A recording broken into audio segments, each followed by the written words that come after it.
National broadcasting news ഇന്ത്യയിലേക്ക് സ്വാഗതം.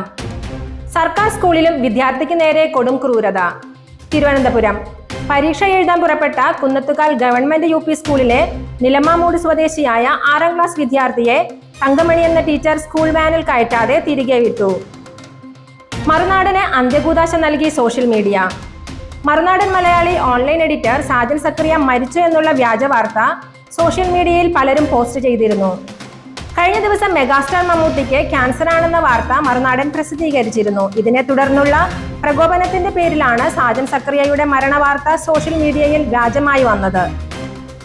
Hamas അനുകൂലിയായ Indian വിദ്യാർത്ഥി US-ൽ അറസ്റ്റിൽ.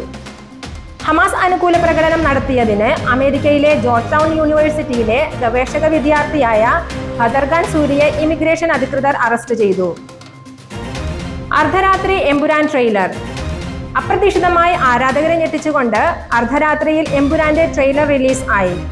വീഡിയോ ഇതിനകം തന്നെ യൂട്യൂബിൽ 5 മില്യൺ വ്യൂവേഴ്സിനെ സൃഷ്ടിക്കുകയും യൂട്യൂബ് ട്രെൻഡിംഗ് 1 ആവുകയും ചെയ്തു.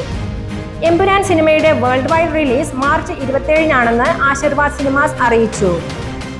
മുൻ MP ചെങ്ങറ സുരേന്ദ്രനെ പാർട്ടി വിരുദ്ധ പ്രവർത്തനത്തിനും സാമ്പത്തിക ക്രമക്കേടിനും കമ്മ്യൂണിസ്റ്റ് പാർട്ടി ഓഫ് ഇന്ത്യയിൽ നിന്നും സസ്പെൻഡ് ചെയ്തു. ഗുരുവായൂർ ദേവസ്വം ബോർഡുമായി ബന്ധപ്പെട്ട സാമ്പത്തിക ക്രമക്കേടിലാണ് സുരേന്ദ്രനെ 1 വർഷത്തേക്ക് പാർട്ടി അംഗത്വത്തിൽ നിന്ന് സസ്പെൻഡ് ചെയ്തതെന്നും തെരഞ്ഞെടുക്കപ്പെട്ട എല്ലാ സ്ഥാനങ്ങളിൽ നിന്നും അദ്ദേഹത്തെ പുറത്താക്കിയതായും CPI കൊല്ലം ജില്ലാ സെക്രട്ടറി PS സുപാൽ അറിയിച്ചു.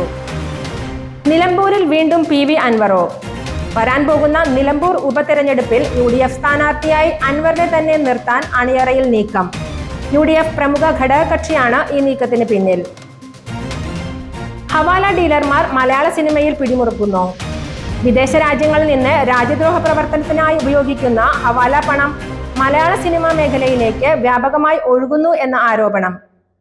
പ്രൊഡ്യൂസേഴ്സ് അസോസിയേഷൻ ഇതിനെതിരെ ശക്തമായ നടപടികളിലേക്ക്.